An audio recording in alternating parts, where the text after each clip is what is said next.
Hello and welcome to another episode of the Petey Performance Podcast. Today I sat down with Gerard O'Donnell, who is coaching international athletes from Ireland towards the Olympics and the World Championships in the summer. So we had loads to talk about. We talked about coaching. We talked in detail about athletics and what we can expect as the Irish public looking at the Olympics this summer. So I hope you enjoy it. If you do enjoy it, please remember to like it, share it and send it.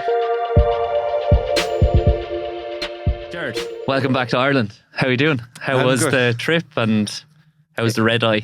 It was all right, yeah. No, I've got a few hours sleep, so not too bad. No. Where in Belgium were you competing? In Brussels, yeah. And, big stadium, actually. Yeah. So it's a meet that's on every year over there. It's usually in a small town called Aalst, but the track has been relayed there, so they moved it to Brussels this year. So it's normally kind of like a magic meet for Irish go over. There was nearly 200 Irish athletes at it, but change of venue didn't quite pay off this year for a lot of them, but that was still a good meet. Big stadium is, when it's empty, it's not as the atmosphere isn't what it usually is for that kind of meet, but that was still good. Some good performances and a bit of crack. I didn't get soaked or anything, so it was all right. I actually had an athlete running in it as well. Oh, did you? That I've been working with for the last 8 weeks or so, just rehab, returning to play. Or is it return to play in athletics? Returning to competition, I guess. Yeah. Same sort of thing. Does the big stadium play a factor in how you execute if you're not used to performing in a big stadium, even if it's empty? Yeah, that stadium is 40,000. I think I've raced there a good few times before at a different meet. But obviously my race is just up one straight, and that's where the people are usually as well. But a stadium that's full obviously helps, definitely. And when it's empty, especially in a 400, like you get to the back straight there could literally be nobody there. So if you're not in the right headspace, you could get lost very easily or lose a bit of focus or concentration, where at least even in a small meet in Ireland, there'll be somebody wandering around, or there might be a long jump on over that side or something like that. Whereas in there, like, it's just this big wall of seats and stand that nothing really going on, and there's not a breath really in the stadium either, which is a good thing obviously for athletics. But I'd say some people probably find it a bit daunting or a bit lonely on the back straight, especially if you're isolated, or in one of the longer distance races, say if you're adrift of the pack, you're really in no man's land there, 100 meters away from civilization. Yeah, you feel like you're miles away from everybody, especially this particular athlete was running the 400.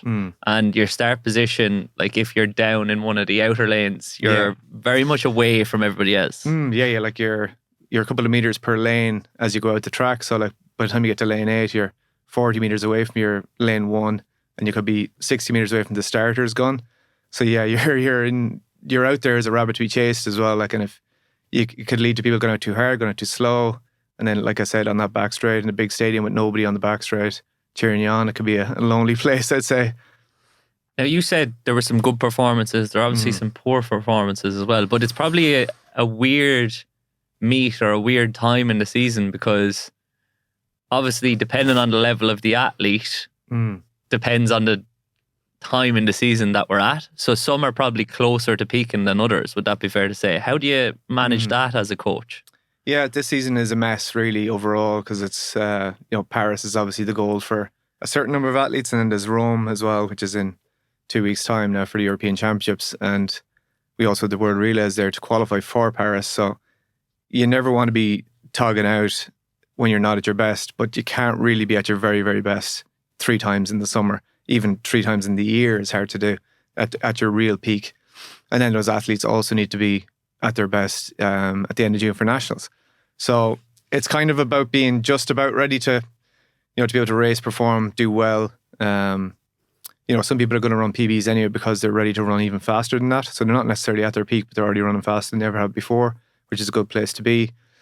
So it's just about managing priority of competitions. Some races you're just going to have to slog through it a little bit. You can't really take the foot off the gas in the training week. That kind of has to be one of the main sessions of the week, rather than for a real peak. There's going to be a 10 or 12 day real taper off into that. But if you do that this time of the year, you do need to try and build back up again then. But you might have a race coming up again.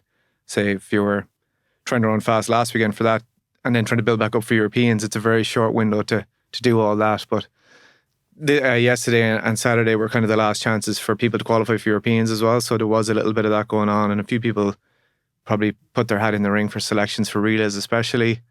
There's a couple of lads, say, in the 1500 that needed to hit times they just missed out, things like that. But for them, then it's like, right, I missed that. and now I can focus for 3-4 weeks for nationals, build back up and put themselves in a good spot for Paris. So it's a funny one. The way the selection window is as well, because the Rome is earlier, your results count from a year back. So some people's performances from May last year mean they're in a good spot for Rome, but not for Paris, or vice versa. So some people are nearly solid for Paris, but they couldn't make the Europeans, which seems a bit backwards. For people outside of athletics as well, especially trying to explain that they made the qualification system as awkward as possible for everyone. And but that's just this year. That hasn't been the case in the past, has it? The qualification system has been in now since, I think since Tokyo, maybe before that. But yeah, it's a messy one. But this year, just because it's so much, there was World Indoors as well there. So it's like a team sport season. It's almost yeah, it's a very packed season. And this weekend in Brussels, there was a lot of injuries and there was a lot of DNFs, did not finishes, and even people warming up and not starting. More than you'd usually see. It was quite evident. Obviously, you notice it because you're following the Irish people that are there. But across all the countries, there was a lot of people pulling up, and people are chasing. They're chasing their best, trying to squeeze things in early because there's cut-offs for selections and things. So it's hectic, yeah. And then when we see it, when we come to championships, not as much anymore, thankfully. But you're always like, why are we not hitting the heights at the championships? Because you're chasing to get there in the first place. So by the time you get there, you're burnt out, or you've left your best behind you. There's so many factors. It must be hard as well for athletes that have ran PBs in previous weeks that then come to these meets, and as an athlete you want to be competitive. So if they're not running near that PB in this meet, as you said, that might be difficult for them to take, even though you as the coach know that, okay, that's fine. We don't need to be in this week. Yeah, so we'd, especially for we'll definitely do it for national championships where myself and Jeremy and Aileen that I coach with, we'll have basically an okay, good, very good brackets. And it'll be, this time bracket would be okay today, this would be good, this would be very good, or even performance, it'll be gold, silver, bronze, or it might be whatever. And we'll share with some of them, won't share with others, because some of them will enjoy that, they'll need a bit of focus on it, and some of them will freak out if they see something like that. But it might be, you'll have a time standard that we'll deem acceptable and not acceptable. So if, for the nationals now this year, especially in the 400s, which we're working with a lot, it's going to take very fast times to be on the top of the podium there. So that'll be what will be excellent in our grade, will be the lads running PBs. Whereas, say, the weekend just gone by, it might just be a solid middle of the road time, tick another box, get a good bit of work in, more competition experience, and go home and get another good week of training in. It sounds like this year, though, slightly different to the perspective you'd usually hold for athletics, where it seems from a planning and physical preparation standpoint, it has to be a little bit more reactive than in other years. Would that be fair to say? Yeah. See, for the qualification as well, as you get into better meets, you get more bonus points. So you run a time, you get a score based off your time or your throw or your jump or whatever it is. And then your placing in that meet gives you bonus points as well. But then there's category of meets. So you want to be in the top category meets to get more bonus points, basically. So if you don't have an agent, or you're not running that well, or you didn't run well indoors or last outdoor season, it's very hard to get into these good meets. So you kind of have to do some of the lower level ones, perform well, and then you might throw a few emails out or get a phone call, or if you have an agent, they might be able to do the work for you. So like you said, you might get a race opportunity, it'll pop up in 3 days' time, and you kind of have to take it, especially if it's a high grade, because even if you don't perform to your best, the bonus point system means that overall it'll be worth more to you, which is a weird one, because you can run slower than you did last week, but the category of the meet is better. So the bonus points bump you back up to a higher score. So it is, yeah, you do need to have the spikes. It's like if your wife is pregnant, you have the baby bag is beside the door at all times. The spikes are beside the door, ready to go. And it's like, yeah, have the spikes willing to race. And it's just because the qualification is so tough for these competitions, and the athletes just need to try their best to put themselves in the best opportunity to get there. How do you manage that from a coach perspective then? Does it mean that your off-season period was the time that you really pushed capacity and actually building that capacity and pushing them hard, and then you're almost microdosing in season to try to push them on to get a little bit faster, but know that you're going to have to taper pretty frequently, especially with competition this week or a meet this week and then 2 weeks time and then 4 weeks time and then 3 weeks time, 4 weeks time. Yeah. It seems a bit all over the place. We're probably kind of used to it anyway on a smaller scale. Like athletics is a funny sport where you do have kind of 7-8 months of pre-season, and then especially if you, like, a lot of athletes skip indoors, so they might start back in September and they won't race till May.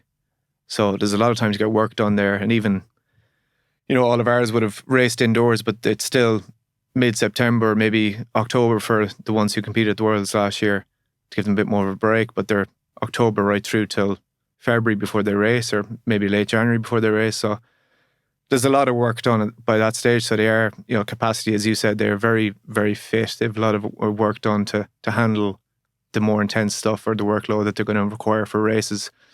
And then after the indoor season, we always try and get a little bit more of a back to a kind of winter block. Not quite the same, but you might drop back to kind of December or end of November type work with a little bit more quality in, because the weather's a little bit better. You might be on a camp. You can do that little bit more quality stuff in the sun or whatever else. And then as it comes into racing, like you said, like we try and keep it that for some of the early season races especially, it will just be kind of part of the training week. There won't be too much of a drop off. Like they'll still be doing sessions, the Saturday, Monday, Tuesday, Wednesday before that. Then maybe it'll just be a bit of a rest, shake out, and then a race. But whereas like when we're looking at real peak stuff, we'd be a week out before will be the last time you do a real intense session. So there wouldn't be huge capacity work being done, say this time of year. You try and fit it in. So say if an athlete has a race for 3 weeks there and there's a weekend off or 2 weekends off, you can get that, top it up basically. Same with the gym work. You're not necessarily going to be at your strongest when you're running your fastest. But if you keep going that way, you're going to end up weak at some stage, and then you're definitely not going to be running your fastest. So if you do find a gap, you need to tack on a bit of volume and work in there as well. Top the tank back up a bit and then try and freewheel off that for as long as you can again. Is that where the importance of picking like strategic times to head away on camps is of benefit? Because I'd imagine on the camp, you're pushing a little bit more adaptation because, as you said, the quality is higher. Maybe you're focused more on effectiveness over efficiency. Would that be fair to say? Or is efficiency something you're focused on across the season? Effectiveness and efficiency are kind of all the way through, but it probably is just more, there's more brute work being done on some of the camps, depending on the time of year. So say we went to South Africa for the whole of December, which is great, but we haven't gone on a camp that time of year before, so there was a few sessions that took to get them out of the mindset of this is not April, like we're not, whereas April camp is generally the spikes are on, we're going towards max speed here a lot of the times, we're in the sun, whatever else. Whereas out there it was like long sloggy reps in 35 degrees and high humidity, which was rough, and it took the bodies and the minds a long time to adjust to that stuff. But once we got there, it's like that's the work that'll carry them through for the summer now, or carry them through the indoors anywhere for sure. Whereas those like a January camp will even be similar to an April one because it's quite close to competition if the indoors is a priority. And then those April camps are really tuning up for, kind of race specific reps. So you're hitting times that'll give you a good gauge of where you're at compared to your race. Whereas back in December, you'll know you're fit based off sessions you've done last year, but not necessarily, if I ran a lap at the track now, what time would it be? Yeah, you wouldn't be fast, essentially. No, well, you'd still be fast. We try not to stray too far away from being fast all the time, but you're not necessarily doing a rep that'll tell you, I'm in PB shape here. Yeah, but relative to your PB. Yeah, exactly. You'll know, the work I'm doing here is good relative to the work I've previously done when I ran X, Y, and Z. So I think it's a mindset shift, but it's also on the camps, it's, right, we need to get work done here, but we also have all day to recover. And we're in the sun, and it just gets out of routine at home. And people, even though everyone is completely connected to, like in Europe, you have free data, whatever else, their Wi-Fi in South Africa even all the time, people are just a little bit more reluctant to talk to you or bother you rather. They're like, oh, I know you're away. And I'm like, just let them think that. Like you're still on the phone there all day long, but people are like, oh, they're on camp, I'll leave them at it. They're probably busy. Whereas you're less busy than ever, which is great. And you're more busy now when you're in Ireland than everybody's doing. Yeah, so it's a double win when you're away. You need the time and want the time to relax and recover, and also people think you're busier than you are. So it's great. Are all of those reps logged in terms of time? Yeah. Every single one. Yeah. And then in terms of reference points throughout the year, do you reflect on the previous years for each athlete and see where they're at specific times? Because that is obviously challenging when there are more competitions and more meets this year. Yeah. And well, there probably are the same amount, but there's more weight on them maybe. Yeah. Or they're more packed together. I suppose people are trying to squeeze in, which is why the injuries I think are popping up. People are trying to get meets in. And I think there are actually a few more races on, especially in Ireland. And like midweeks, normally it's weekend, but there's Wednesday meets popping up a lot as well, which is good. Density is that's really the density high. has gone up, and that is a risk factor, as you know, with anything. But sorry, what was the question again? So in terms of reference points, because the times are logged, you reflect on previous years. Like the athletes will know themselves as well. Like, so say like a session we do all through the winter would be like 6 300s off 3 minutes and a longer break in between. So like the athlete will know what they started that session at last year. And usually like the first week or two, it'll be absolute misery and it'll be slow as anything. And they'll be like, geez, and we'll be able to refer back, or they'll be able to refer back and be like, oh, actually this time last year I was doing it at whatever pace, or that kind of thing. And then it'll be the same when it gets to November, December, they'll have similar, we'll know similar from sessions they did previous. Well, this is what you'd normally do in this session. You're ahead of pace, or you're behind, or here's the reason why, or whatever it is.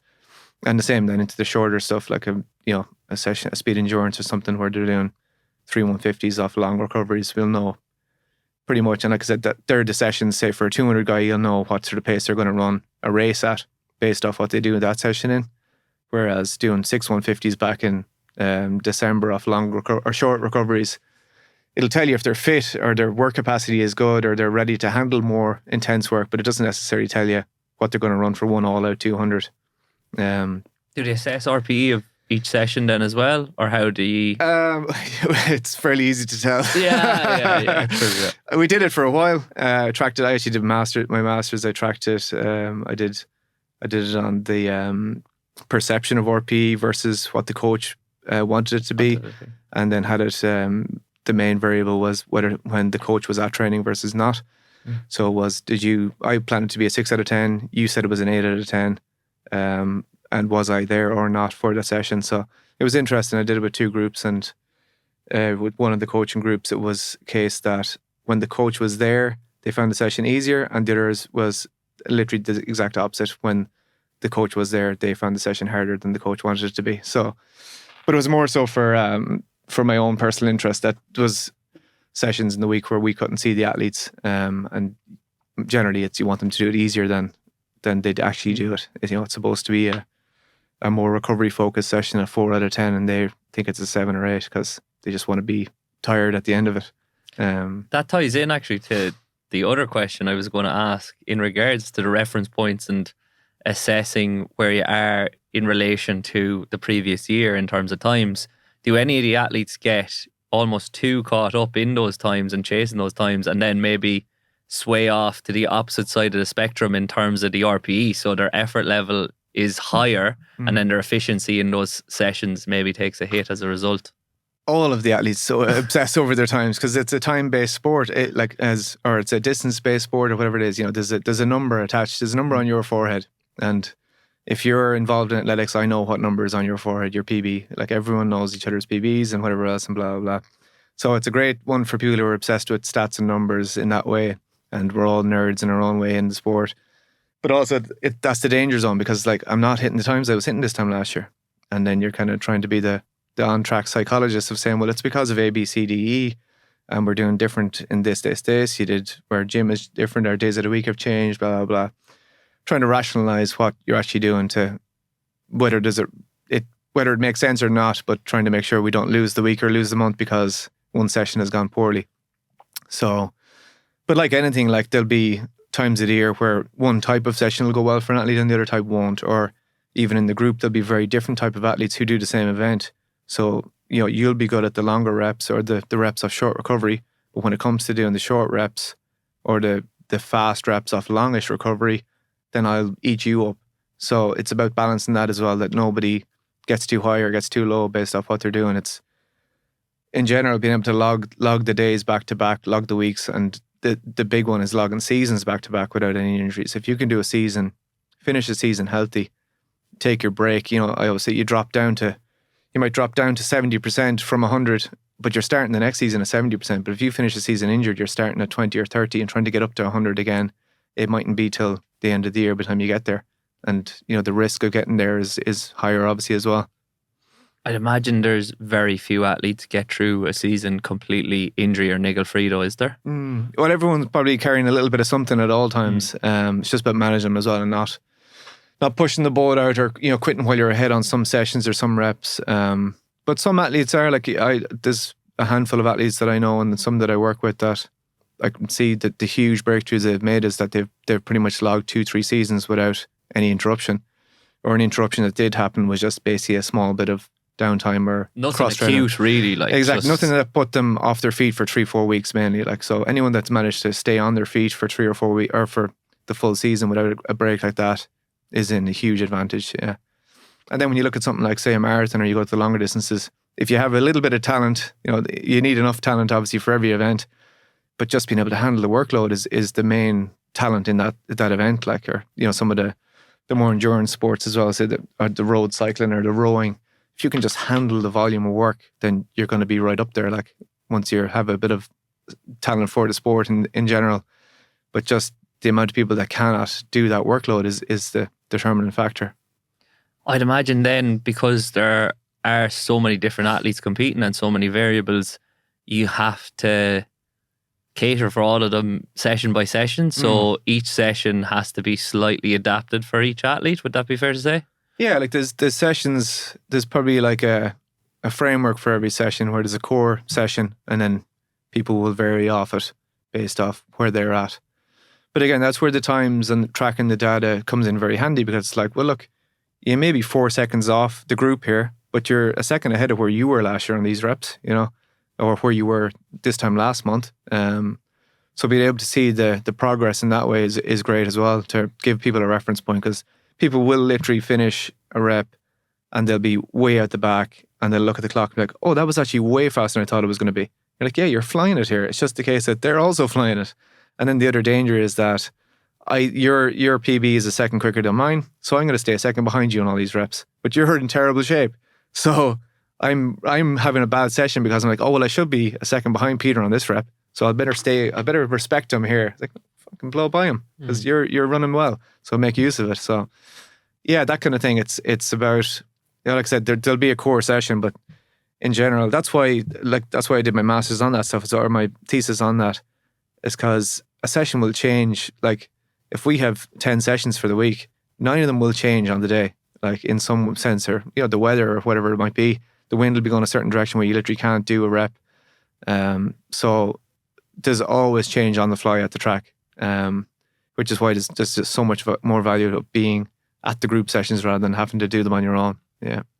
It's useful then to work in a coaching group, I would say, because each of you can't be at each and every session. Yeah. So there's the 3 of us there, and like, for a lot of the winter work, the 3 of us will be there, thankfully. And then as the camps and stuff kick off, then this year, like, I went on a lot of the camps with the smaller group, and that meant that Jeremy and Aidan are still at home and they can take care of the group there. So like, the athletes are at they don't realise the advantage they're at by having 3 coaches working with them, that they have that supervision for every session, if nothing else. Like, there's just somebody even to get the time or book the track or whatever it is, that they're not having to scrounge around and organise it for themselves. So yeah, having some pair of eyes on them all the time, I think is hugely advantageous. And that's it. Like, there might be a weekend where I need to go do something, there's personal stuff people have, family stuff, and they just can't be there. And it's the lessening of the stress is huge. Like, the guilt is gone, because it's like, well, they'd be like, is it okay if I, like, yeah, sure, the 2 of us will be there, it's fine, no hassle, like, or even I'll be there, it's grand, take care of it. There's only going to be a small group there anyway. We don't need the 3 of us standing around scratching.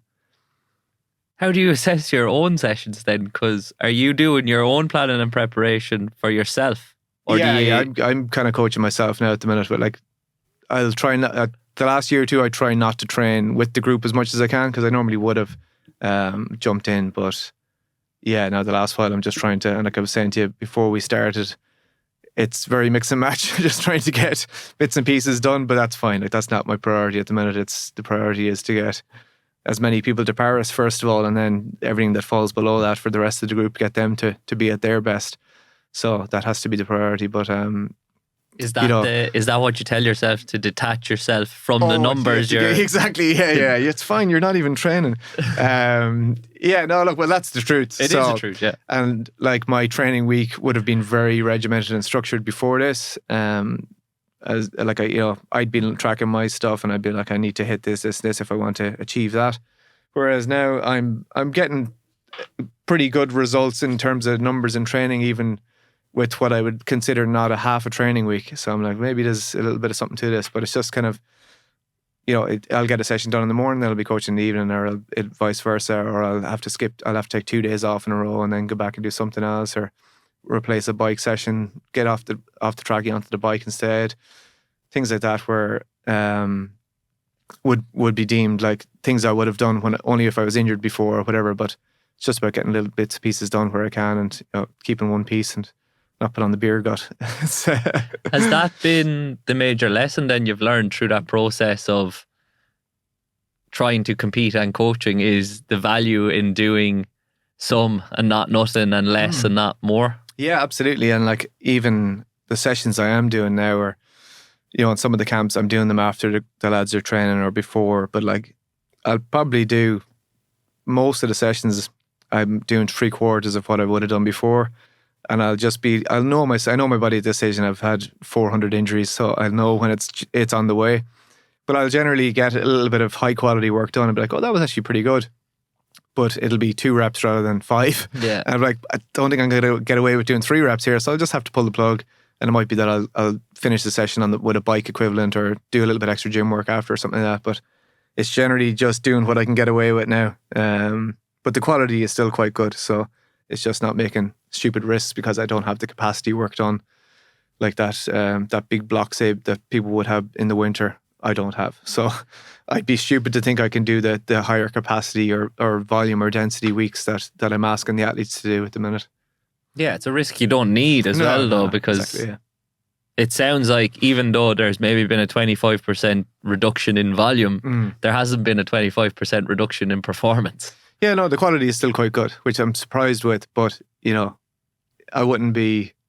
not going to be racing as much as them, and I'm not going to be competing at the levels that I was at, or that I'm asking them to try and aspire to. So I don't need to train that way either. Has that crossed over though into the coaching, in that you're probably more willing to pull the plug on athlete sessions because you know that they've done some high quality work, and maybe anything past this point will be past the point of diminishing returns? Yeah, definitely in the higher quality work. I kind of always would have had that ethos anyway. Like when we've ticked the box, you've ticked the box. You don't need to tick it twice. So it might be that you'll get 3 reps into a 5 rep session and you've already blown it out of the water, and we're like, well, this is stuff you haven't done before, so let's pull the plug here before we get greedy. And then there'll be other days where the athlete is on their hands and knees, and I'm just like, well, you have 2 more reps to do. Come on, let's go. Get up. You have 2 minutes recovery. Put your spikes back on, wipe the puke from your mouth, and we have to go again, I'm afraid. But generally that won't be, the real fast, high intensity stuff. That will be, lower intensity, higher volume work. That the work is the value in that session rather than the pace. So if you only do 75% of that session, you haven't really done a session. Whether you're on your hands and knees or not. Yeah. I think most athletes get into at least shorter middle distance athletics because they like going fast more so than they like doing a lot of running. Yeah. I remember I had a conversation with Sophie Becker, and she said she would much prefer to still be a sprinter because the volume of work is less. Yeah. They probably don't like you quite as much when you're having to push them through those final 2 reps, as you said. It's a hard job, but it's your job as a coach. Yeah. I'd say I don't like us very much at all a lot of days of the week, unfortunately, but that's the work that has to be done. But yeah, there's different challenges then in the short sprints as well, because that can be even more laser focused on numbers and data and details, because your technique is your gold there. Whereas you can get away with a little bit more of brute work and effort in the longer sprints. But the 400 is a sprint. Like Sophie this year has got back to her best form and big breakthrough a couple of weeks ago. But my thoughts on that is she's got her speed back up to where it was and beyond there. So it's a simple enough formula. If you can go through 200 quicker than you were able to previously, then going through race pace a little bit off that is more comfortable. So, if your 200 PB is quicker, then your 200 race pace is obviously slower than that. So, your 90% is now higher than it was before. Has it always been the case that in Irish athletics, there has been such a focus on trying to transition athletes competing in those shorter distances into the 400, or is it kind of maybe more amplified at the moment because so many athletes have been successful in doing so? I think we were always kind of a good country for 400s anyway. And I think it might be because of the weather and the facilities historically, because it is probably the easier event to train for in Ireland, because you can get by on a lot of work. And even like you'll have guys and girls who are more kind of 800, 400 focused. So they can get away with doing more of an 800 plan and then just tacking on some shorter, sharper work in there as well. Whereas training to be a 60 meter or 100 meter or 200 meter runner, like you really need that. You need indoor space, you need warm weather to hit those peaks. So obviously now we've got the indoor tracks and we've a little bit more better facilities, and we've a lot more tracks, even just like outdoor tracks dotted around the place where you can run inside on recovery or whatever else. But I think the indoor tracks have been a huge bonus in terms of our short sprints, like the 60 meter times that we've the majority of our top times over 60 meters have come in the last 5 to 10 years probably. And even at the younger ages, you see the age group records are incredible compared to what some of the senior times would have been previously. But that's just because people can train on an indoor track and you can hit those intensities all through September, October, November, December, whereas just wasn't an option like before. Even like when I was growing up down in Carrick, until the Sligo track was built in 2005, I think, our closest track was Tullamore, which was 90 minutes away. So we didn't put on spikes essentially until we went to the All-Irelands. Like even we'd go over to Dangan for the Connachts and Galway, which is 2 hours away. That'd be your first time in spikes. It's like you'd be hurdling in a park on a stone path in your runners, trying to get ready to compete at the All-Irelands. Like it's night and day compared to other people who have the access. So you're looking at people you're competing against thinking, they're just more talented than me. And it's like, well, they've had spikes on 3 days a week for 3 months now, and this is your first day in them. So I think the change in facilities is definitely huge. Has that been the major change, you think, in what looks like has been termed by some a golden generation of Irish athletics that's coming? Do you think it's been an improvement in facilities and resources that has played into that? Obviously, one factor. Yeah, I think the facilities is a huge factor. I do think the indoor tracks are a huge factor. We've had people have way more indoor races as well because these tracks are open and they're there to use. Like they're obviously not convenient to everybody, but those who can access them are the huge advantage. And it just means people can run fast more often because it's safe to do so. They're warm and dry. So I think that has driven the floor up. But then you look at like just some people have kind of broke through then as well to make those changes. Like obviously we had David Gillick in the 400 in the men's side for a long time, which there wasn't really, well, he was at relays at the start of his career and he got a world indoor medal, but then he was kind of on his own for a lot of it. There was solid relays there with him, but none that were going to be shooting the lights out. But then the lads kind of all stepped up around him, but like Brian Gregan came along, and then Chris O'Donnell's same PB as Brian as well, like those guys. But they were kind of all a little bit isolated from each other to the point where they never could get the relay together, which was when the mix came along. We had, still only kind of 2 guys to pull from, or 3 guys that'd be fit at the right times to use. So that was a huge benefit there. But then the women's side, like Phil Healy, I think kind of really just drove the bus on that one. Like when she moved up from the 200 to 400 and had her big successes and her breakthroughs, like none of us had seen a girl really running 51 seconds or 400 in our generation.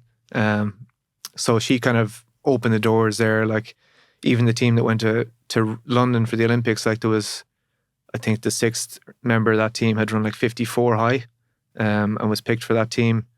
So, that wouldn't get you anywhere near it at this stage. And even some of the girls were running with 53s, like, and, it's very good running, but the standard has just moved on. And, Phil, I think drove that, like got 4th at the European indoors. And like for the likes of someone like Sophie, who was kind of a short sprinter, dabbling with the 400, getting a little bit of success, got to an under 23s, things like that. But like, would have been looking at Phil and be like, Jesus, like that's a whole different level. Like, how do I get to there? Whereas if that's not there, you're kind of, you you can get content. Whereas now, you've just got no choice. Like say, like with Rashida there now, like Rashida's an absolute superstar. So Charlene Mawsey behind her just has to step her game up. You've no choice. Like you just have to, and you can see that it's doable. Someone in Irish Fest is doing it, so why can't you do it? But it's also just like, yeah, people can get complacent. You can see events get complacent, as in like specific events, like 100 or 200 or whatever it is. You can see all the athletes getting complacent because those around them are not performing, and you kind of drop down to their level rather than pushing yourself to the next level. And I think in the 400, especially in the women's side now, like you just can't run an okay time and get away with it. You just have to step your game up, and like how that works, I don't know, but people are doing it. Yeah. But it sounds like, from your perspective, part of it is seeing somebody doing it with the same resources that are available and accessible to you, so not having any excuses, and then also competition driving standards up. Yeah, definitely the competition side of things is why, like, say in the NCAAs in America, like or even in their high school systems, whatever, every weekend is cutthroat, life and death. Like, we don't have that very often here. Like, say, when I was competing in the Connachts, doing high jump and 400 hurdles, I'd be on my own. So, again, you're going to the All-Irelands having not really raced anybody all year long. How do you switch into that competitive mindset? And most likely you're just going to crumble unless you're way better than everybody already. But, you know, being thrown into the fire 10 times in a season can forge a lot of diamonds, I think, yeah. Do you think we'll see a lot more of those elite athletes sticking around in Ireland through their university career then, rather than going abroad? Or is there a benefit to doing both? I think there still is a bit of benefit to both. Like it depends on the athlete type and the personality as well. Like some are going to go off the rails in Ireland, some are going to go off the rails in America, and it's just about what environment is going to work best for them. Like there's some athletes have stayed around here for a year or two and then gone away and transformed themselves, and vice versa. A lot of even our current best crop, some have gone to America, did a year or two, didn't really work out, got back home or went to England and, you know, found their feet there much better. So the thing about the American setup is, like, you're very well catered for, everything's looked after, you know, you have your meals, your physio, your whatever else, but you're also being asked to race, you know, 10, 12 times in 6 weeks, that kind of thing. You really need to be robust and to get away with it. But if that's the type of athlete you are, then the other side of things is going to really be of benefit. Like, you're having everything done for you. But then it's a case of you graduate and you're kind of left to yourself then, your own devices. I've seen one of the US pros actually talking about it. Again, they're on a big contract from whoever it is, Nike or Adidas, and just saying, like, from their college system to now, they basically have to have like 12 of their personal staff because of what was being handed to them while they were in college, from, you know, physio, nutritionist, doctor, coach, S&C, blah, blah, blah. They were saying, like, they basically have to hire 12 people to cover all these roles that were handed to them before that. So is that something that the agent over there caters for then and tries to manage? If you have an agent, if you don't have one, you have to do it yourself. Like, if you're going to be paying 12 different people a few quid a month plus an agent, you're going to need to be, you know, top of the podium on the world stage, and that's, you know, the gap between there and just below that is $1 million. It's zero or $1 million. There's not really much in between, so it's a hard one to balance. Trying to build your own team around you is the hard part, especially when resources and funds can be limited. Yeah. Are they as limited in America though, if you are at that top table? Because then would you have more sponsorship opportunities over there, at least in the past, than you would potentially in Ireland? Because I think I remember chatting to, maybe it was Liliane or Nadia, about what you were given in Ireland from like Sport Ireland essentially, and it being tough to keep going as an athlete. You have to really be committed and you have to really love it. That might have changed in the last couple of years for some of the athletes, not for everyone. Some, yeah. But look, I think it's the same in America. Like, you're either going to have the resources to do it or you won't, basically. And then here is kind of the same. Like, if you're on the Sport Ireland carding system, you'll have access to resources that people very, very close to you won't have access to at all.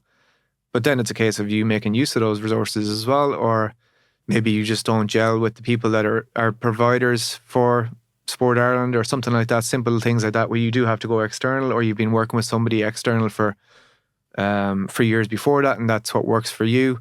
So it's not necessarily always a case of you're given the resources, you can make best use of them, because just it's what's going to work for the personal athlete. So it is, yeah, I think kind of building your own team around yourself is the best way to do it, whether that is using resources that are given to you or external. But then it's, like you said, do you have to put your hand in your pocket for that, or is somebody else going to look after it for you?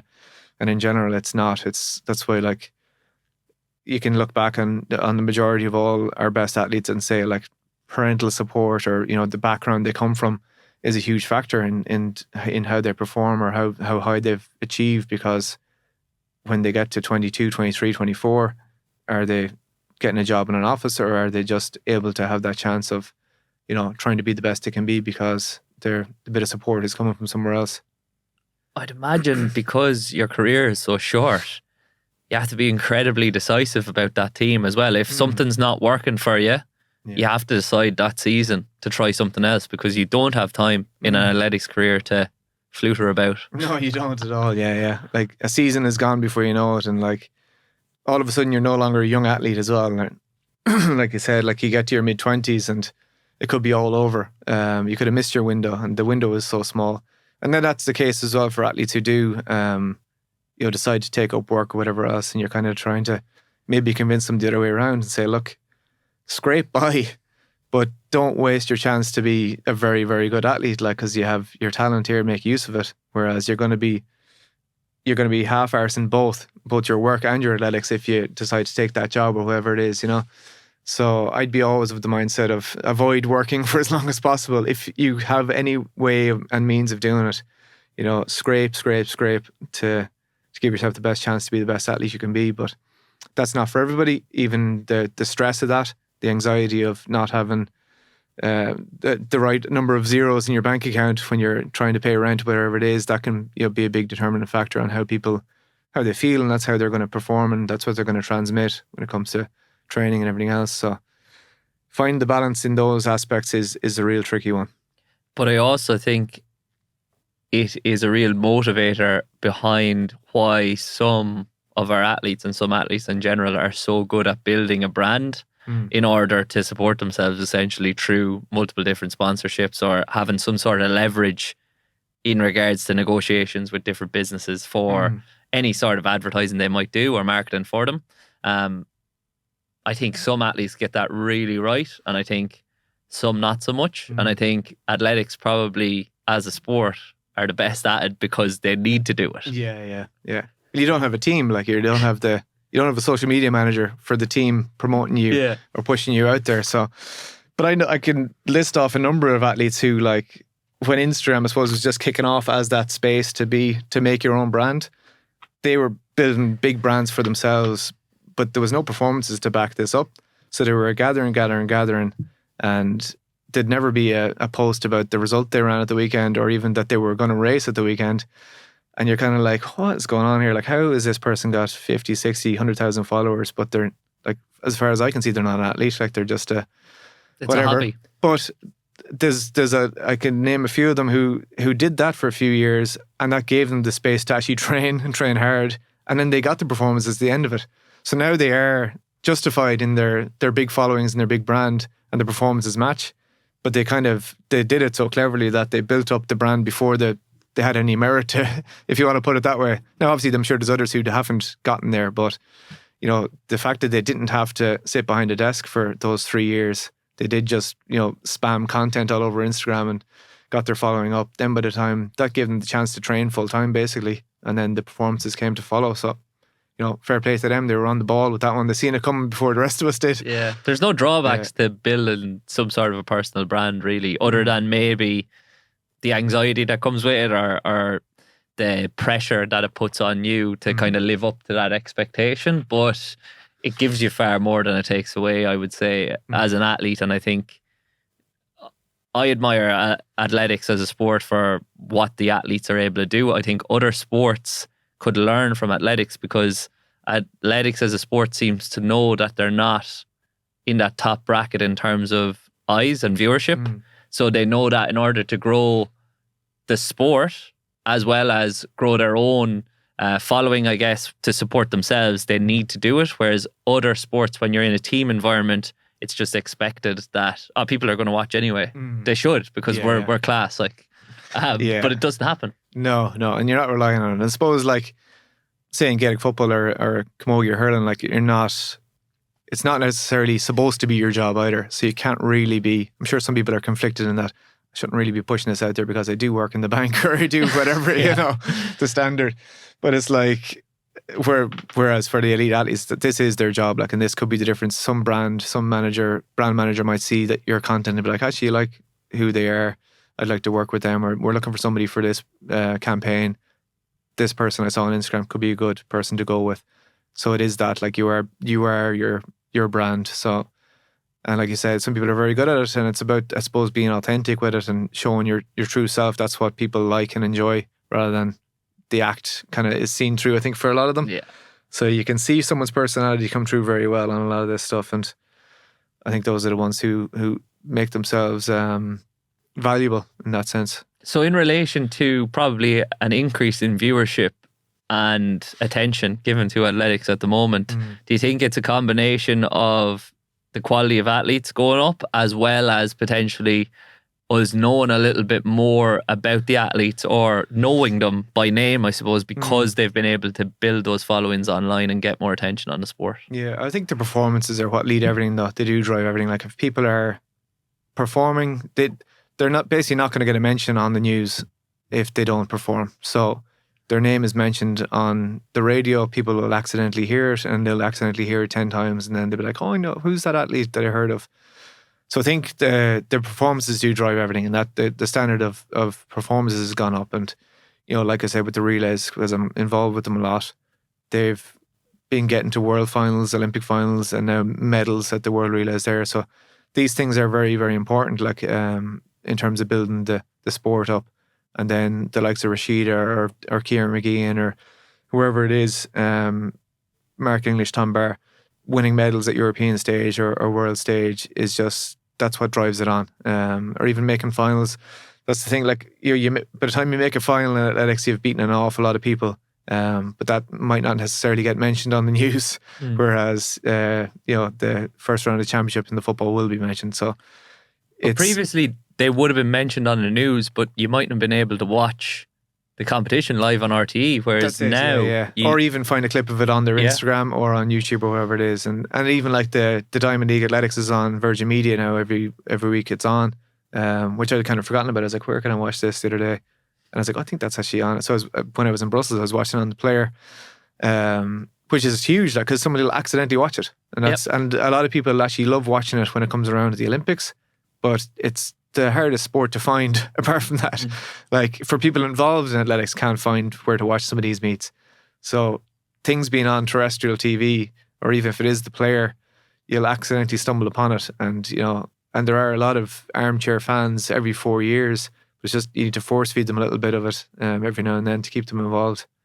Do you think they're trying to force feed it, or do you, like, they wouldn't be showing it unless people were watching, and people are obviously watching and interested? Yeah, and like the way they're doing it is great. It's just they're just taking the feed from World Athletics and just lashing it up there. So I presume it's very low maintenance from it's better Virgin. Than gardening programs as well. Well, listen, it is horses for courses. Nothing wrong with it, or a bit of grand designs every now and then.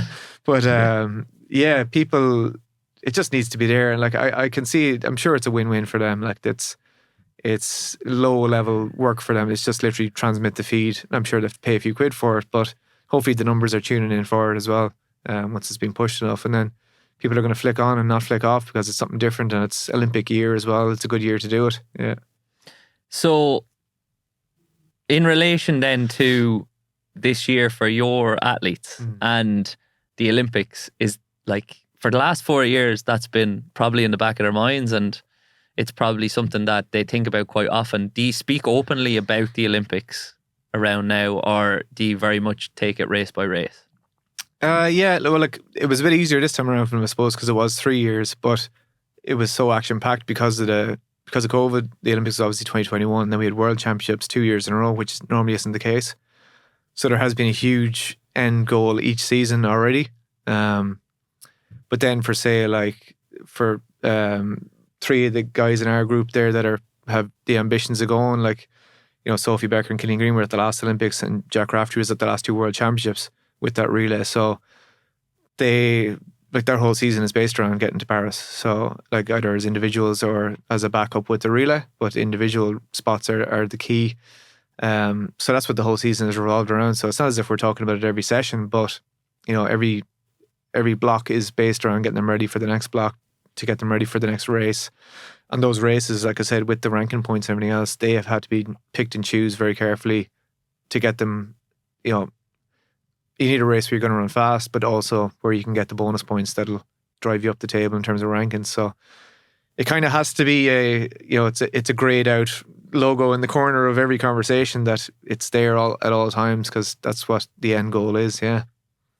So success or failure is obviously very different for each individual athlete, but Irish people that are listening to this that might necessarily be as interested in athletics as the athletics fans might be wondering, like, what is the level of expectation that is appropriate for Ireland in the Olympics? Like, what do you think Irish athletes are capable, maybe not in this Olympics, but in the next few, because we've already spoken about a so-called golden generation coming through? It's funny because like that, I won't get into what the qualification system is because it's mind-numbing for people that are in the sport, never mind outside. But basically it means you can some people can be qualified a long way out from the competition now, which is good because, like I said, sometimes it was coming down to the last weekend and you're trying to be at your very best for, say, national championships, but then the major championships is 3 weeks later, trying to get back up for that. You've been all around Europe trying to hit this standard. So you've raced the legs off yourself. And by the time you get to the championships, I think that's where we were at a loss then, because we'd already run our race 3 weeks before. Whereas now, like, say, like the likes of Andrew Croscan and Brian Fay, like they qualified last year in the 1500 and the 5000. So they don't need to race really at all, only to show that they're fit. And they probably get exposure to competition. Yeah, exactly. Yeah. Whereas like Andrew raced, probably 10, 15 times all summer last year, where he's only raced once so far this year. And now obviously had a huge year as well, like huge national records and all. But this year you can really just focus on, getting to Rome in a few weeks' time now and trying to get a medal, rather than having raced 7 times before that because he needed to run the times, or because he knew he was in great shape to break a national record. You don't want to leave that behind you either. So I think there's a lot of athletes, and like Kieran McGeehan's the same. Mark English is in a good spot for Paris. Tom Barr is already qualified for Rome, so he didn't need to go chasing times, which means they can just really, really focus on the actual championships. So, but is it the case that every country is doing the exact same thing? No, well, only the top guys. Yeah. But the people they're competing against. Yeah, the people they're competing against, yes, but then there will be only the top half, really. Okay, I get you. The second half of people will have to be chasing. And if you had a bad year last year, you have to chase all year this year. So there's the advantage of having had a good season the year before. So I think from that perspective, I think we're going to be getting better at the championships. I really do. And we have been already. We've already been performing better at championships, I think, because of that. Having the box ticked a bit earlier and being able to actually just focus on getting through the rounds and giving your best. And then like with Paris, like I don't know how many people I've a bet on with that Rashida is going to win the Olympics. But look, Rashida to get to the final is going to be a very hard task as well. I thought you were going to leave us with no talk of medals whatsoever. And I'm backing Rashida for gold all the way for the last 3 years, I'd say. And people were looking at me like I had 7 heads, and they're like, oh. But like it's probably one of the hardest events there is in Paris. Like, but she's competed against them already. Oh yeah, she was 4th at the World Championships last year. But like, that's no guarantee she'll even make the final this time around. Like, it's a real cutthroat event. Like the standard it's going to take to get out of those semi-finals.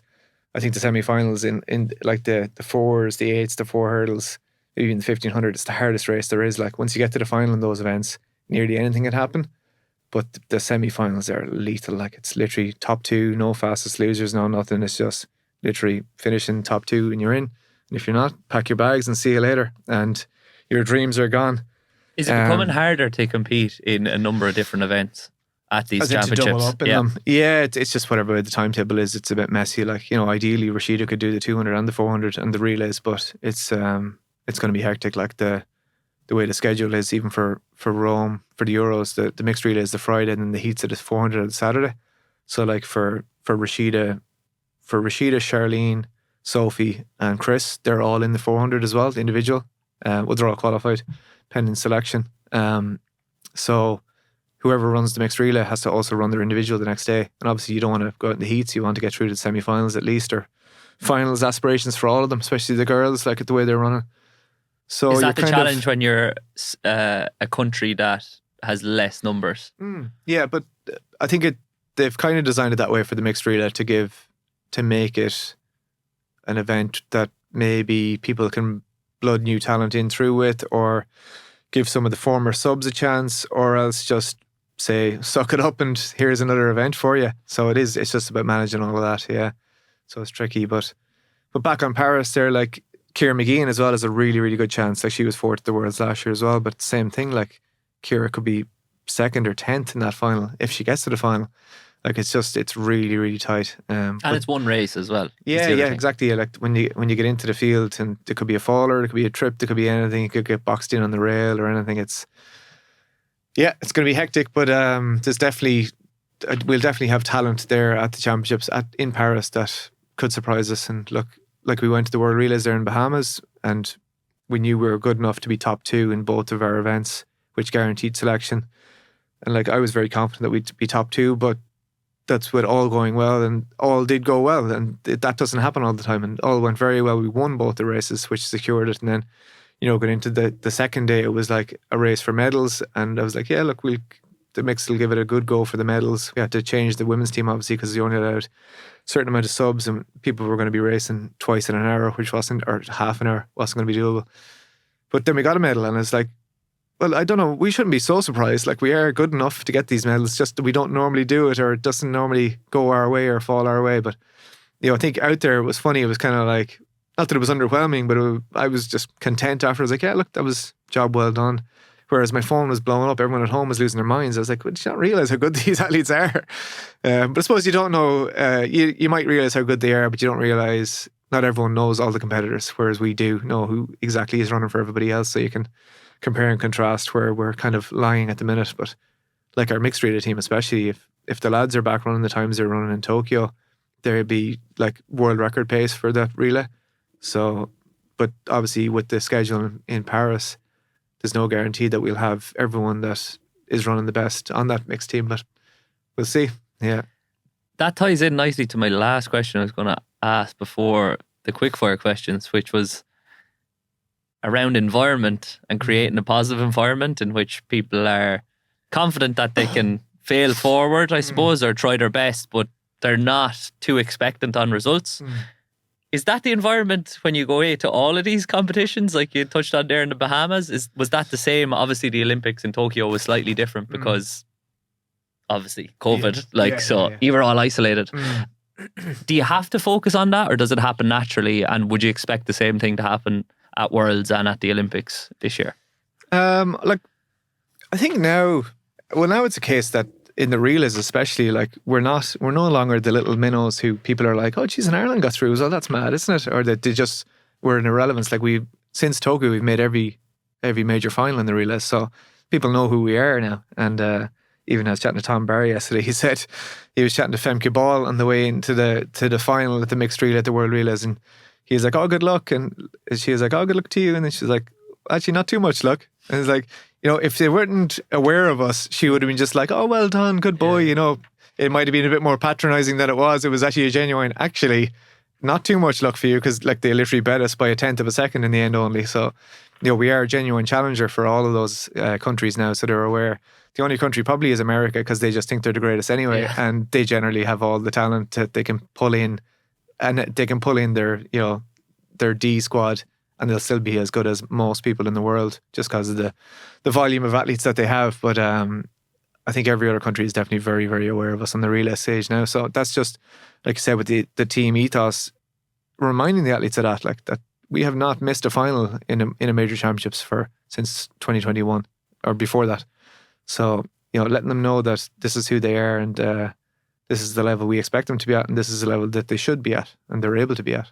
Previously, was it a case that when you arrived, it was like, geez, great to be here, isn't it? For certain athletes, it would have been, yeah, definitely. And they probably would have been right in thinking that. Yeah. Because it probably was just great to have made it there in the first place. And then it was a case of, and like I said, to get there, they might have had to run the legs off themselves, and they were basically on their holidays because they were completely out of gas because they had to work so hard to get the qualification or whatever it was. Whereas now it's a bit more focused on being there, ready to be your best while you're there, rather than having it ran out of you before there. Yeah. Class. Awesome. Loads of positivity coming into the summer, though. We've never been in a better position. First quick fire question is proudest achievement to date? Probably as a coach, probably the Olympic, getting Sophie and Killeen in the Olympic final in Tokyo. And I was lucky enough to be there as well, so it was great. But yeah, that was probably the best one. Yeah, something I wouldn't have thought I would ever be doing as a coach. Yeah. And not in the same environment either. Yeah, no, exactly. Yeah, no, I didn't think I'd be on that at that level and in the stadium to watch two athletes that I work with run an Olympic final. Yeah. But I mean, being one of few in the stadium is exactly. Yeah, that's it. Literally one of about 100 people watching the race. Yeah. Mental. Yeah, it was a but good great that it went ahead. Absolutely. Because you wouldn't have had that opportunity otherwise. Well, look, it was great that it was delayed a year because neither of those two athletes would have probably made it the year before. So it's just, that's the luck of the draw. And I'm sure the cardboard beds weren't too bad either. Yeah, well, I actually wasn't even in one. I was in a prison cell because I was with the media team. So I was in a different hotel, even wasn't even in the village. So we won't get started on what I had to go through over there. Yeah, worth it though, worth it. Yeah, just about. Favourite athlete of all time? Favourite athlete of all time, probably two in athletics. Ed Moses, who was a 4 hurdler, so I was a 400 hurdler when I was young. So he was unbeaten for 9 years, 9 months and 9 days in the 400 hurdles. Unbelievable. Like, I think he won 2 Olympics and maybe 5 world championships. And then in the high jump, I was a high jumper as well. Stefan Holm, he's a Swedish guy. He jumped 241 or 242, but he's only like 5'10", so he was definitely the smallest in every field, but it's the same Olympic champion, and yeah, it's unbelievable. Yeah, a very different athlete to you as well. Yeah, he's the guy actually. So if you ever see on Instagram jumping over the really high hurdles, like the 6.5 foot hurdles, that's Stefan Holm. Yeah. What's the biggest thing that you've learned in the last 12 months?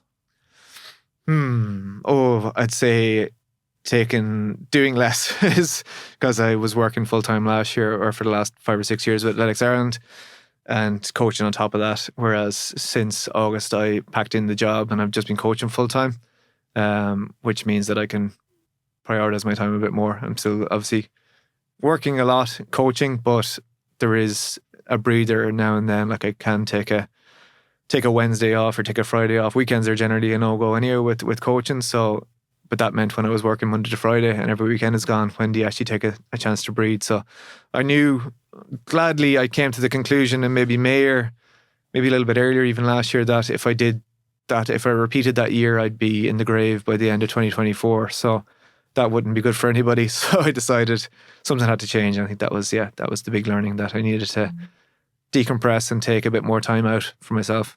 Well, I'm grateful that you've taken the time out to sit down today, and we'll give you a chance to breathe after the last question, which is, what would you tell your 18-year-old self? What would I tell my 18-year-old self? Don't know. He wouldn't listen anyway, I'd say. And he was injured at the time, so he definitely wouldn't have. What would I tell my 18-year-old self? That's a tricky one now. Put me on the spot. I don't know. I think I'd probably tell him to keep going. Just keep going with it. Yeah, keep on trucking, as they say. Because luckily I did in the end. But like that period, I was injured for all my whole leaving cert, my first year in college. So 18, 19, I didn't touch athletics at all. And gladly I did fall back into it. But I very easily could not have. And it's funny, like when I was that age as well, coming up through, I was just kind of a very average club athlete, and then I was injured all the time. And it did take a lot of perseverance. So I did keep at it, but that would have been in the advice. Things will get better.